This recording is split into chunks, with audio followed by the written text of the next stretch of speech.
Hello, everybody, and welcome to International Podcast Day. It is September 30th, 2022. Steve, it's been a great day so far. I mean, hours of broadcast, not only through the official International Podcast Day stream, but a lot of Twitter spaces, a lot of live broadcasts going on, some in-person celebrations, a lot of virtual celebrations, cool things happening, podcasters spreading the love, podcast listeners sending out the love. It's been a good day. How's your podcast day treating you so far? It's going amazing, and some of the presentations we've had have just been amazing, even though they were in languages I didn't understand.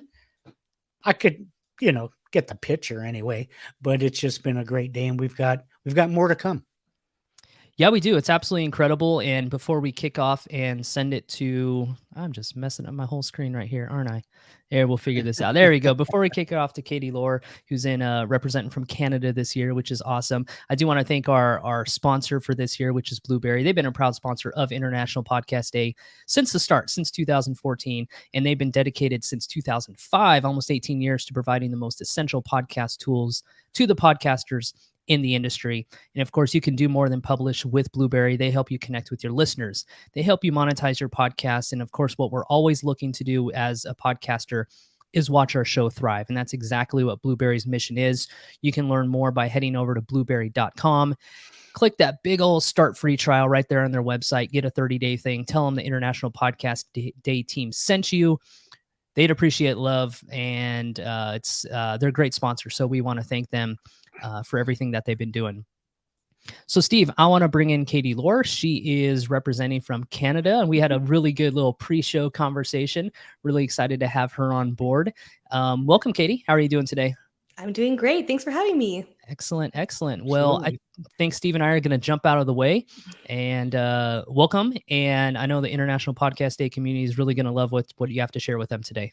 I hope so. Yes. All right. Thanks, Kattie. Okay. Hi, everyone. It's great to be here. I'm really honored that I was invited. So thank you, Dave and Steve, for having me. Full disclosure, I am very much a behind the scenes person. I am a writer. So if I slip up on my presentation today, I'm very sorry. This is very fresh for me. And I don't even know. I've been in this pandemic lifestyle where I've just been isolated. So talking to basically the internet is a bit intimidating, so I'll do my best. But welcome to my presentation, No More Mr. Nice Pod, Why Canada is Becoming a Global Force for Podcasts. This context for this the background context on this presentation obviously comes because everybody considers Canada to be this, nice, passive country, but we're out here making amazing podcasts. And I love podcasts so much, so I'm here to tell everyone why we're amazing. Humbly, I guess. So a little bit about me for a full disclosure, because you might not have seen me before. Again, I'm Kattie Laur. I like to refer to myself as sort of a humble freelance podcast producer. I'm coming to you live in Brantford, Ontario, Canada. And my day job is just making a variety of different shows for independent and branded clients. So I work on podcasts all the way from the equestrian community to the Canadian tech landscape, and everything in between. I also produce Wag the Doug over at Canada Land, which is one of the country's most popular Canadian politics podcast networks. And I'm a freelance producer at Vocal Fry Studios, where I work with some of my favorite people in the Canadian podcasting landscape, and they're doing amazing, incredible work. So that's how I put food on the table. But because I just genuinely love podcasts, I also produce a podcast of my own that I started about 4 years ago with travel writer Erin Hines. Our podcast is called Alpaca My Bags, and it's a responsible travel podcast.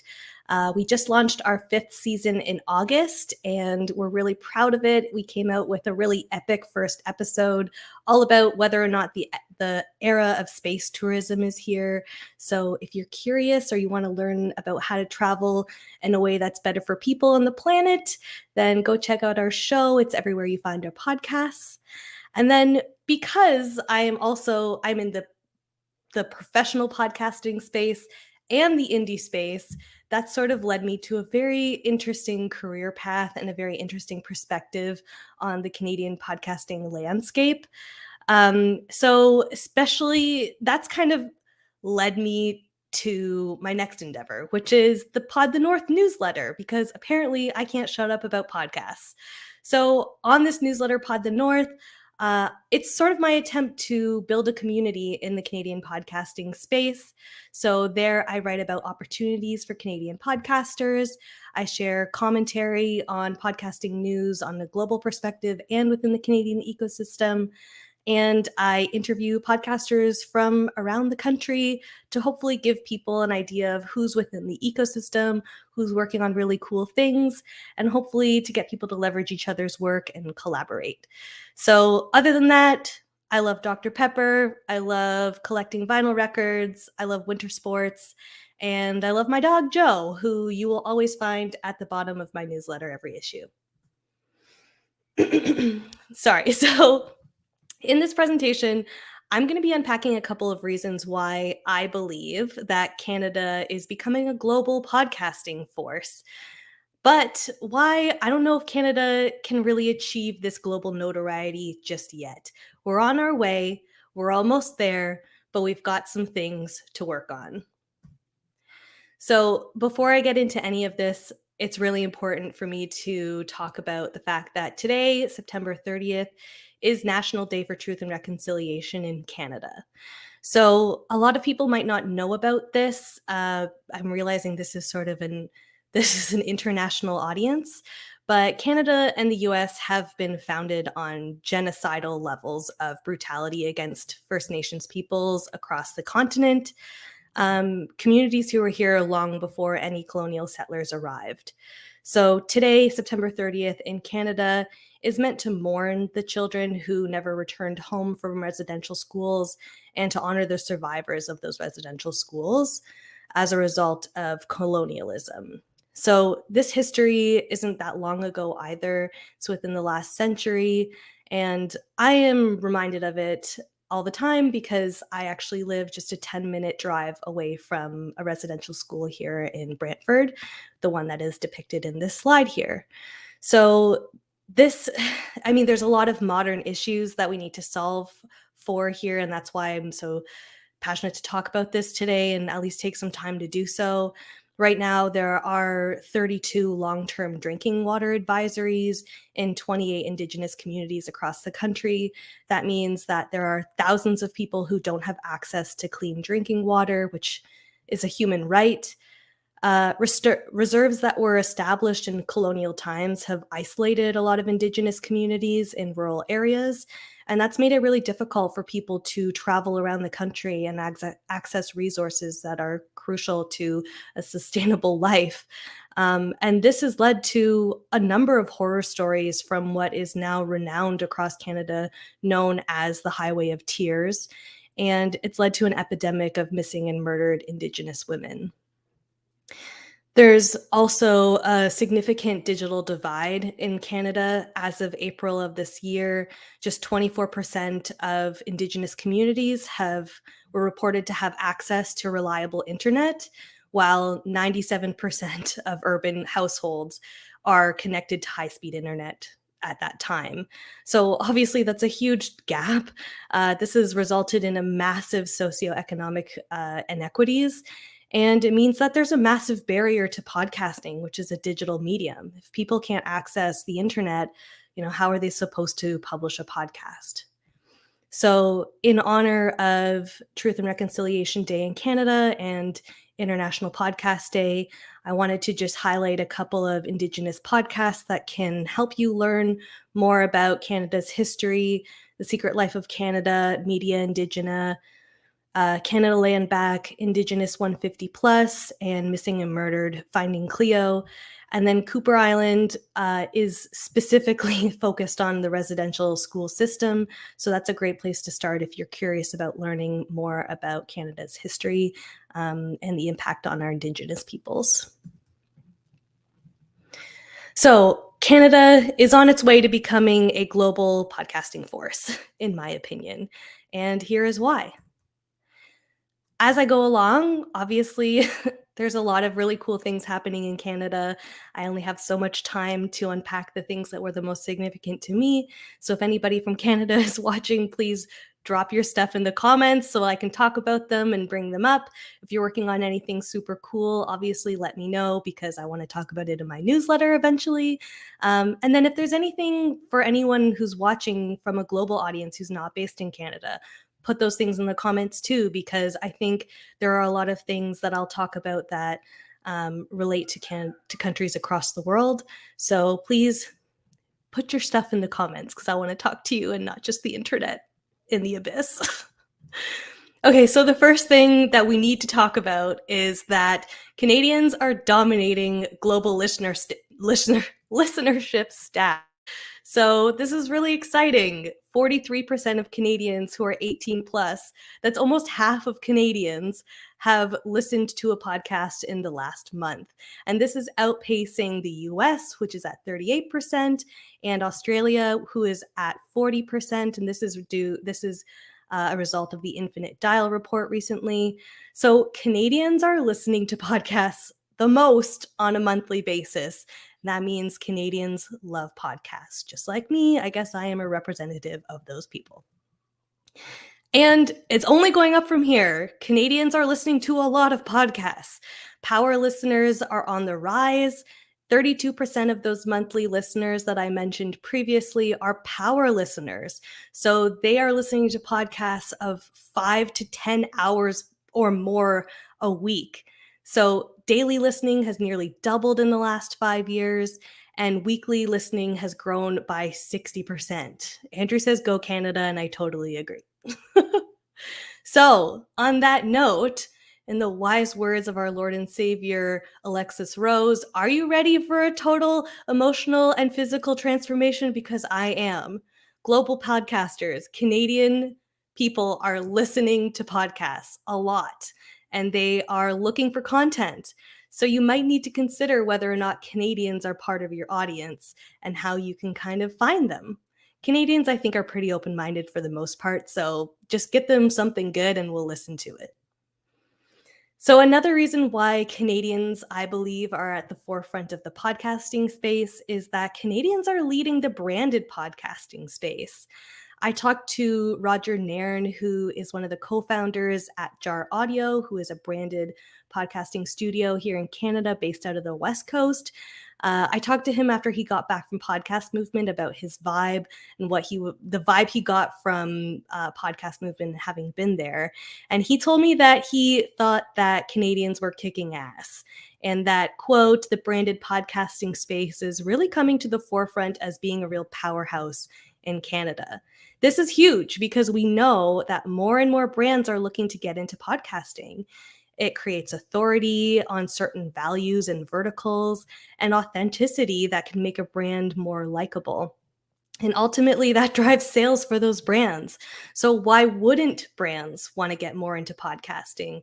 Canadians are leading the space. We've got production. We've got Pacific Content from Rogers Media. We've got Quill. We've got Lead Podcasting, Vocal Fry Studios, and as I mentioned, Jar Audio. These are just some of the incredible production houses that are in Canada that are making branded content. Really amazing branded content on that note. And they're working with crazy international brands. We've got Facebook, Adobe, Expedia, T-Mobile, Shopify, Slack. These are huge international brands that Canadians are making amazing content for. And then there's also incredible Canadian brands too that we're tackling. We've got Indigo, which is Canada's basically their go-to bookstore. We've got the Royal Bank of Canada, Sick Kids Hospital, and Brain Canada, and so many more. This is just a tiny, tiny snippet of the list that Canadians are working on. And then also, Canadians are at the forefront of innovating the podcasting landscape. There's a lot to unpack in this slide here, so bear with me. But if you're a part of the podcasting space and paying attention to some innovation that's going on here, you might already be aware of Dan Meisner and Jonas Woost, who just left Pacific Content to found Bumper, which is a podcast growth agency. So Jonas and Dan have been just working on some incredible, amazing experimental stuff to help podcast brands just take their stuff to the next level. I talked to Dan recently, and he said the era of one size fits all podcast growth is over. So that means more and more podcasts are just done with, the regular stuff that people tell them will augment their podcast and grow their audience. There is more and more demand for very specific, very tailored growth strategies for different podcasts of all varieties. And Dan and Jonas have been working on some really, really cool stuff at Bumper and sort of leading the discussion around podcast growth. Specifically, they've been working on some really cool research around podcast audience neighborhoods. If you've never heard about a podcast audience neighborhood, I'm not surprised. These guys have just sort of been talking about it this year. But it is really, really interesting stuff that can kind of help podcasters develop their show in a more unique way, in a way that will grow their audiences. So they're creating some really interesting and experimental technology to create custom growth strategies for podcast clients. And then it comes down to podcast neighborhoods. Podcast neighborhoods are a very specialized kind of map that shows clusters of podcasts or neighborhoods. So as you can see in this slide here behind Dan and Jonas's faces, you've got that kind of globe looking dot connected thing. There's better words for it, and I can't find them at the moment. But essentially, this is a really interesting way that Dan and Jonas have spent a lot of time looking through podcast lists and seeing how podcast audiences are connected. So if you listen to one show, or if one show has this audience, who else are they listening to? What kind of other podcasts are they listening to? Then you've also got kind of this angle of within that space, say it's the technology space, which kind of podcasts are the most popular in the technology space and what's missing. So the biggest neighborhoods in Canada that Dan let me know about recently are sports podcasts, French language podcasts, personal finance podcasts, and news and current affairs. And he's been looking at the American podcasting landscape as well. So podcast neighborhoods ultimately are a tool that are really useful in helping podcasters make decisions, but they tend to be a representation of the ecosystem at that very moment. So it can always change as time goes on. It's kind of like a snapshot. If you were to take a picture of the whole podcasting ecosystem in one moment, it kind of gives you an idea. Jess Schmidt says globe map thing is probably how Dan would say it anyways. That's probably true. Dan, you can correct me later. So with these neighborhoods, you can look at what audiences are being underserved. So say you were to look at a whole neighborhood of tech podcasts and you see, a lot of them are being hosted by cis white dudes. Maybe you can see what's missing. How many are being hosted by women? How many are being produced in a narrative kind of way? How many are being produced in, you could even do a tech horror podcast if you wanted to. Cybersecurity is definitely tech horror. So there's opportunity there. So you can see and use these maps and all this information that Dan and Jonas have created to develop a show that will totally stand out from the pack, which I think is super, super cool. And there's a lot of more cool stuff coming from Bumper, I'm sure. Dan and Jonas are both very, very smart people. The other way that Canadians are innovating the podcasting ecosystem is through really smart and clever and experimental production. There's two podcasts that really stood out for me that I wanted to talk about. One is Playing with Marbles, which is a podcast with Brain Canada produced by Vocal Fry Studios. And the other one is Let's Make a Sci-Fi produced by CBC Podcasts and Kelly and Kelly.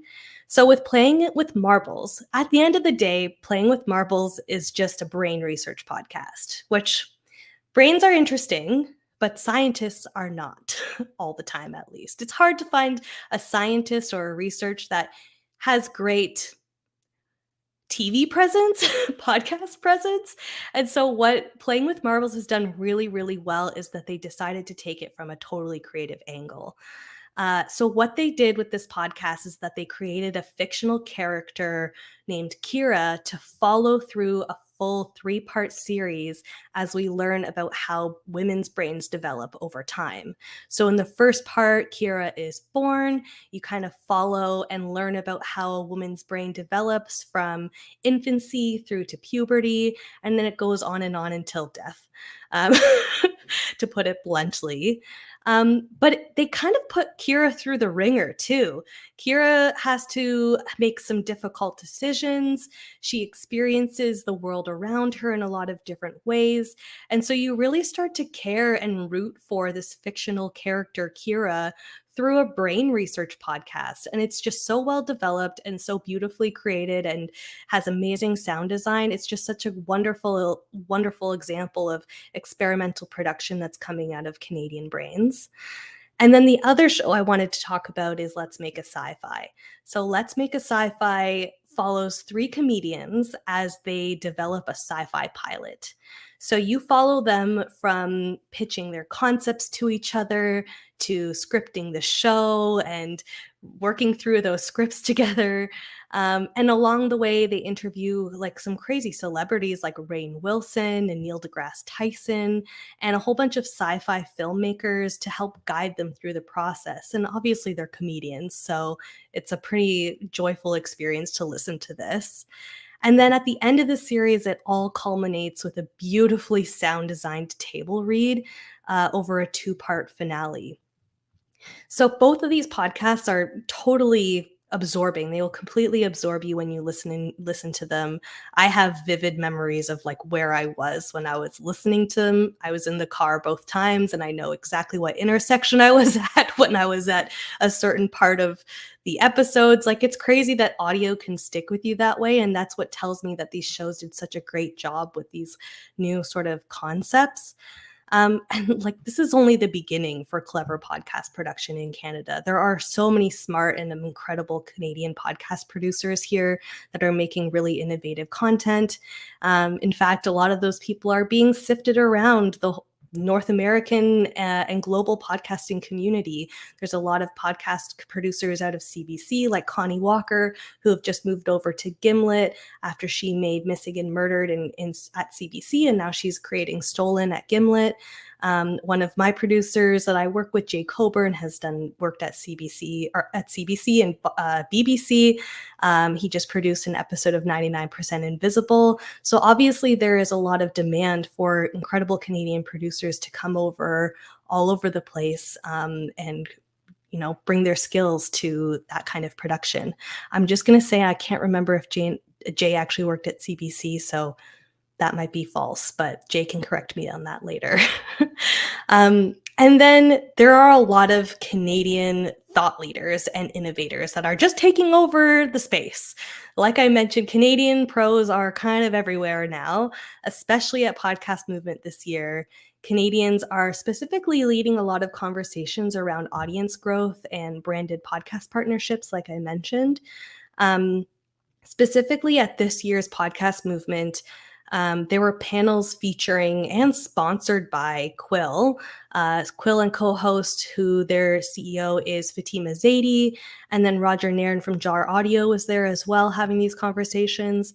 And then Pacific Content was just all over the place. They're leading a ton of really interesting discussions.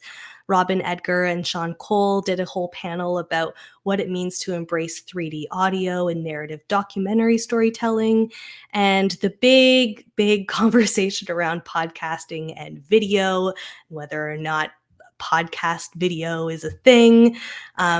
Pacific Content is doing a lot of really interesting stuff around that conversation, and they did a panel as well, actively discussing how to add video to an audio first show, which is the question that I've been asking for a long time. So lots of really interesting and educated and wonderful people coming out of Canada to share a lot of really insightful thoughts.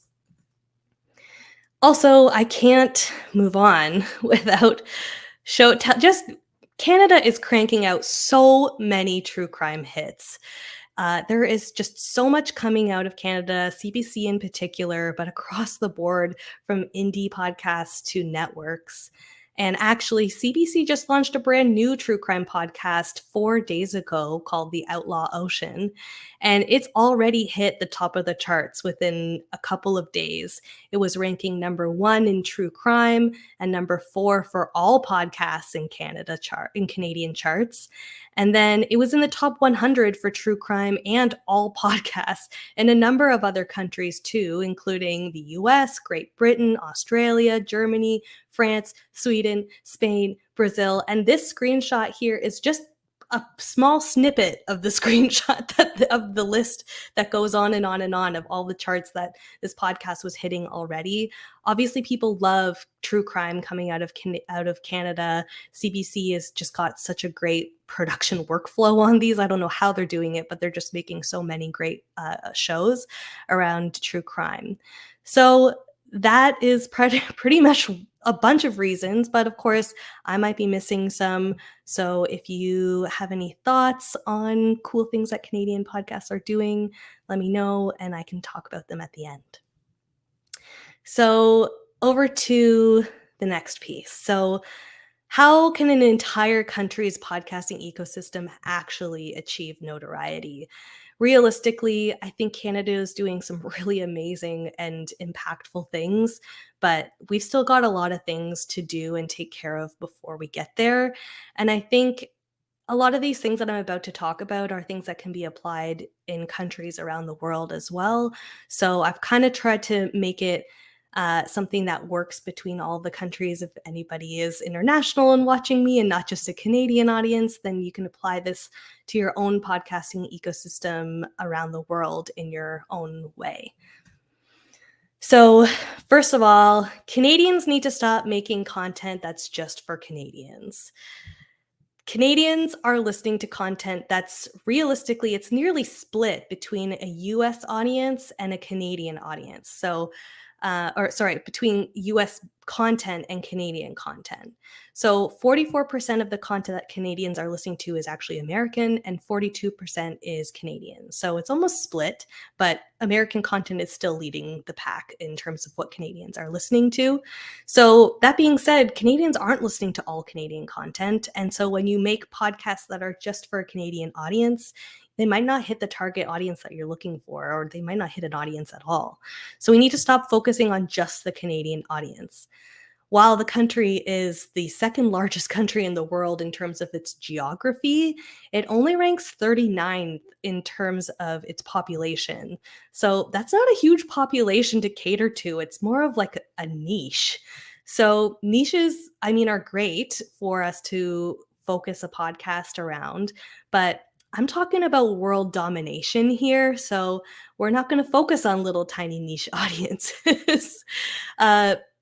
There's a number of things that we need to consider if we want to develop the quote unquote next Schitt's Creek of podcasts. If you're not familiar with Schitt's Creek, then that analogy doesn't work, but Schitt's Creek is a Canadian TV show that kind of blew up all over the world, especially in the States.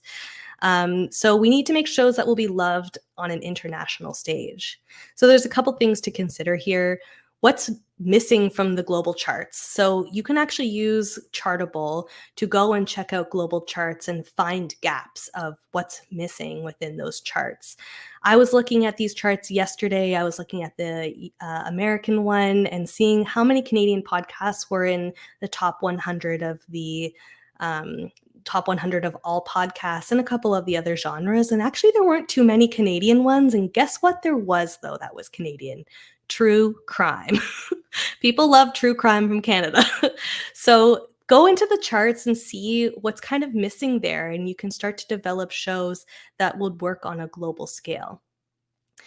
Another thing to consider is shifting your audience focus. So the show that you're making, if you're Canadian, does your audience need to be Canadian to love your show?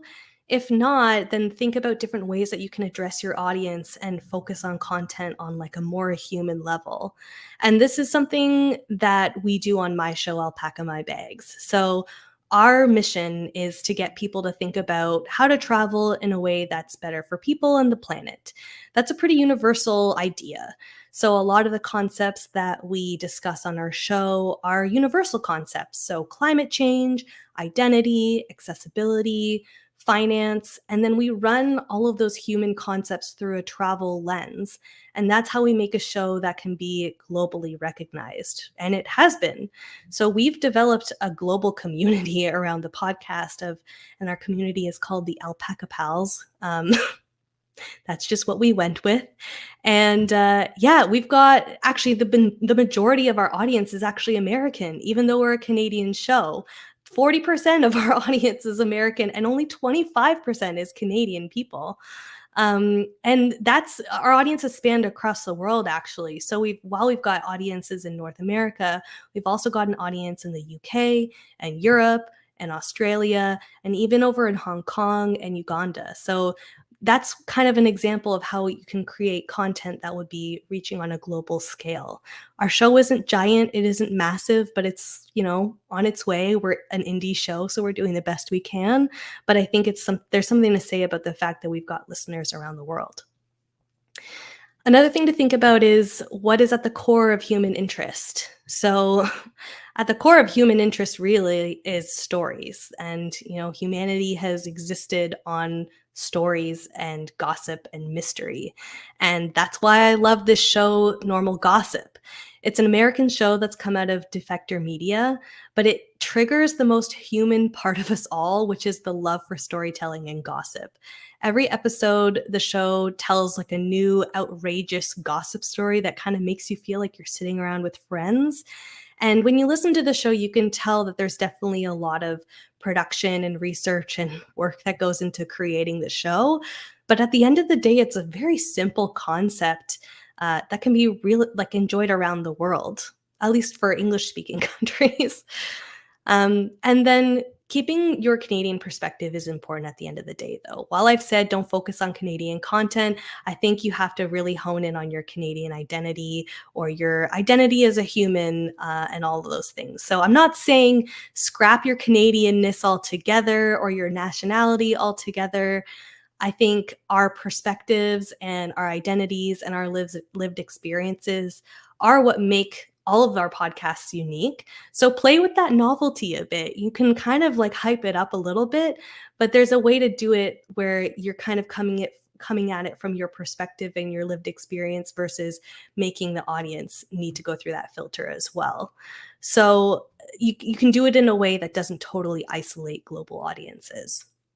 That's why I love learning about how different people around the world experience life and how their experiences have shaped them. And podcasts are a wonderful way to foster empathy within people. And I think that's why I love them so much. People always say it's such an intimate medium because it is. They're just locked in our ears for the entire time, and it makes you really connect with someone. And when you can kind of foster this empathy in somebody and a listener, then I think you can lock them in for the long term. And that's why I love this podcast, Métis in Space, because they review sci-fi movies, and that's the premise of their show. But this is something that can be enjoyed internationally, is just a love of sci-fi movies and movie reviews. But it's through the lens of their indigeneity, which kind of makes you think about movies in a totally fresh and fascinating perspective as a settler, as somebody who isn't Métis, as somebody who hasn't had the same lived experience. And that makes for a lot of really funny and intriguing jokes that maybe I haven't really thought about before. And that's why that show is so engaging, because they're really triggering little things that I'd never thought of and jokes that I'd never really heard before. And that can make a show totally unique. So there's also a lot of work to be done in advocating for socio-economic solutions that make podcasting accessible. Realistically, podcasts, I saw this, I think actually in the Vocal Fry newsletter that came out today, Tal Munir said that podcasting has a low barrier of entry, but an even lower barrier of publishing. At the end of the day, in Canada, the podcasting just isn't accessible enough to make a global impact. We need proper funding and equity for everyone in Canada to be able to access the podcasting space. And we here, before I go on a tangent here, I'm just going to stick to the script. Universal internet access is huge for the podcasting space in Canada. And without it, it's nearly impossible to capture the voices that truly make up Canada if people don't have access to internet. And then also grants for podcasts exist, but there are barriers that make them inaccessible to everyone. Even if a podcasting grant or a grant in general is for Indigenous communities, someone I talked to recently, an Indigenous podcaster, let me know that it almost is like they were written and grants exist in a way that they hadn't really talked to any Indigenous people. So writing a good grant takes time, and that can also mean taking days off work. I've talked to people who've taken off whole weeks off of work so they can write a successful grant. And sometimes that means hiring a grant writer. And that's a privilege that not everyone can afford. The Indigenous podcaster I spoke to recently told me that sometimes the timelines for these grants just don't make sense for people who might even win them. So with rigid timelines, might force somebody to turn around a project that isn't really doable. And it almost makes it pointless to even win the grant in the first place. So people who are maybe disabled or live in rural communities with limited access to resources, it doesn't make sense for them to get this grant in the long run when they can't realistically turn around a project with the timelines that are set in place. So there's a lot of work that needs to be done in the grant space as well to kind of fix up and make those grants a little bit more flexible for people who might win them. Otherwise, it's just a pile of money sitting there and not going anywhere. So, yeah, a little bit more flexibility can probably be done when it comes to funding independent podcasts in Canada. I also think on that note, it's not all on grants to fund independent podcasting and make podcasting accessible. There's a lot of opportunity for networks to do more to fund independent podcasts, and podcasters are coming up through the ranks. People joke that Canada is run by 3 telecom companies in a trench coat. And the podcasting space is definitely affected by this because 2 of those telecom companies, Rogers and Shaw, actually own 2 of our major podcast networks, which is Frequency and CuriousCast. And the frequency of podcast acquisitions and shared resources by major networks in Canada is way too low. And given the cost of my cell phone bill, I'm sure that there's funding to support independent podcasting and create podcast growth initiatives within the country. So all of that to say, Canadian podcasters, vote wisely, make your opinions known, reach out to the people that are in charge, and tell them that you care about those things. And then for countries outside of Canada, I'm sure that Canada is not the only place with issues like this. So look at the injustices in your country and what is making podcasting inaccessible, what needs to be done, and who can do something about it. So yeah, these are all things that I'm so fired up about. So I apologize if I slip up on my words here. But fostering community in Canada is a huge one. There is a divide, and we need community and collaboration. Canadian podcasts are facing a massive problem, which is discoverability. The global podcasting space is currently dominated by popular American shows, both from powerhouse studios like Gimlet and Wondery, but also from independent podcasts too. I've noticed a lot of really popular American independent podcasts. They're doing something right. Canadian shows need to overcome this giant American podcasting shadow. And then Canadian indies need to overcome the Canadian networks that have done that. A lot of indie podcasters that I've talked to feel like there's a massive disconnect between the independent podcasters in Canada and the network podcast creators. And I felt the same way. Actually, I wrote a whole blog about this, but I won't get into that spiel yet. Happy to share the link with anyone. But indies deserve a seat at the table. They probably make up the larger portion of the Canadian podcasting ecosystem anyway. So Canada's top podcasting networks have fostered sort of a competitive pitching scene, and that's become increasingly frustrating for independent podcasters who are looking for support. And sometimes it seems like that's kind of all that the networks are doing so that they can say that they're supporting the Canadian podcasting ecosystem overall. But at the end of the day, a couple acquisitions and ignored pitches and emails don't foster an ecosystem. So networks need to put their boots on the ground, and it's time for us to all come together. That's the only way we can truly make a stamp on the podcasting ecosystem globally.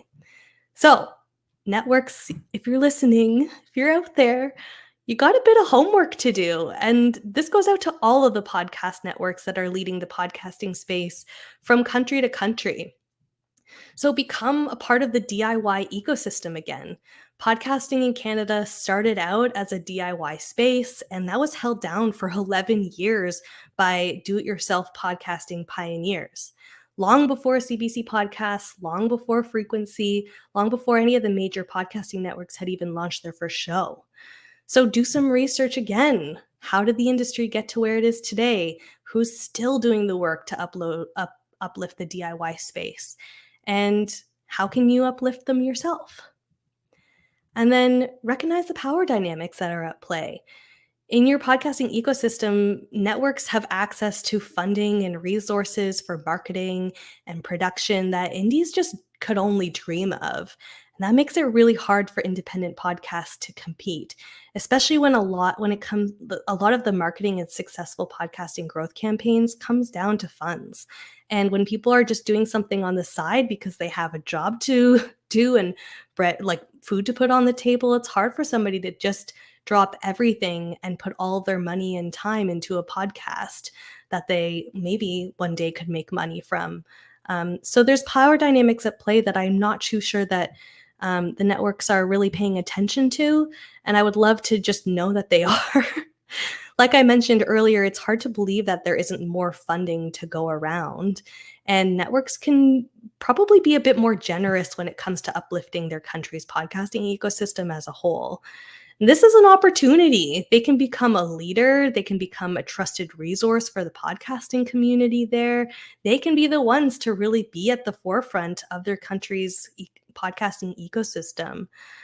Because indies, again, they just simply cannot make waves alone. And that doesn't mean that they don't have important stories to tell that could make an impact on the global stage. They just need their resources to get there. So countries around the world should think about how community is being fostered between podcasters of all kinds. And the more robust a community is, the more resources there are to uplift an entire ecosystem and ultimately put them on the map. So, what kind of support are you looking for in your podcasting community? Because those are some of my ideas. I think there's a lot more really incredible things that we could be working on to totally uplift an ecosystem of podcasters. So please, if you have any thoughts, pop them in your comments. I'm only speaking from my perspective, and I'm sure that there's lots of things to say from everybody else's experiences. So please lay it all out there, and I'd be happy to chat about it more at the end because I'm about to wrap up anyway. So there are a lot of things that, in terms of fostering community, that I would say the US podcasting ecosystem is doing really well. And I think that there's a lot we can learn from them. So the American podcasting, I don't know how they did it, but everybody seems to be connected. And maybe it's because I'm coming from an outsider's perspective, but they're doing just so many things where it seems like podcast pros, indies, and freelancers are just very well connected.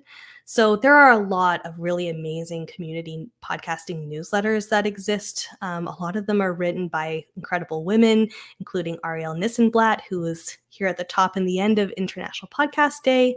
But Podcast the Newsletter, The Squeeze, and Earbuds Podcast Collective are just three of the amazing podcast newsletters that exist out there that are doing a lot to foster the American podcasting space and even global podcasting. They're just wonderful examples of how you can bring people together.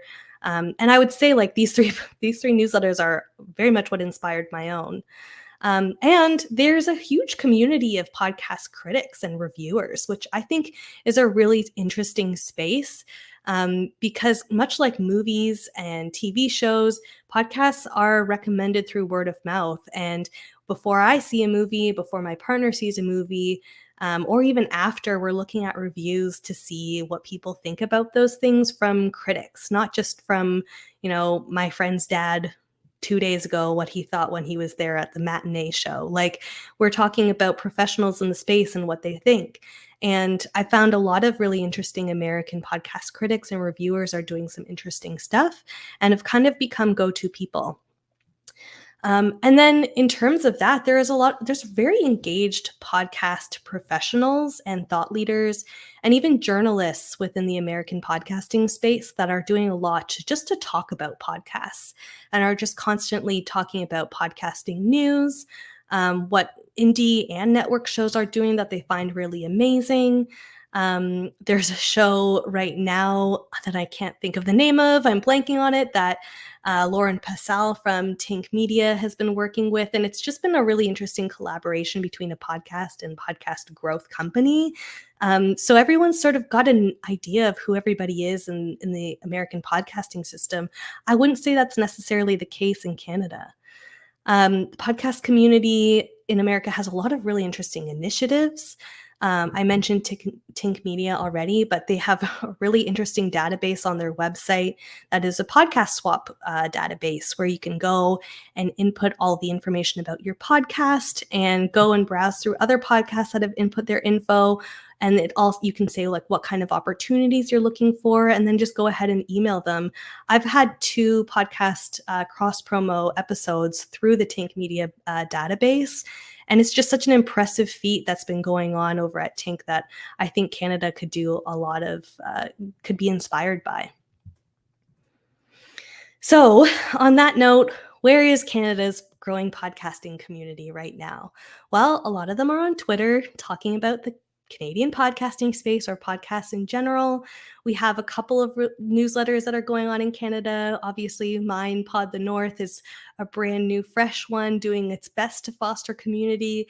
But then we've also got the Vocal Fridays newsletter and the Pacific Content newsletter that post a lot of interesting podcasting jobs and things that podcast professionals in the space are thinking about, and opinions and opportunities and all of those things. Then there's the Hot Docs Podcast Festival that I am always at, so I will see you there if you're going to be there. And then we've got the Canadian Podcasting Awards that are kind of ongoing now and should be announcing their winners soon. And then otherwise, there's still a divide. Canadian podcasting community is divided between podcast network boardrooms and podcast network inboxes. But there is one thing that we can all agree on in the Canadian podcasting space, and that is that September 30th is a sacred day for us in Canada.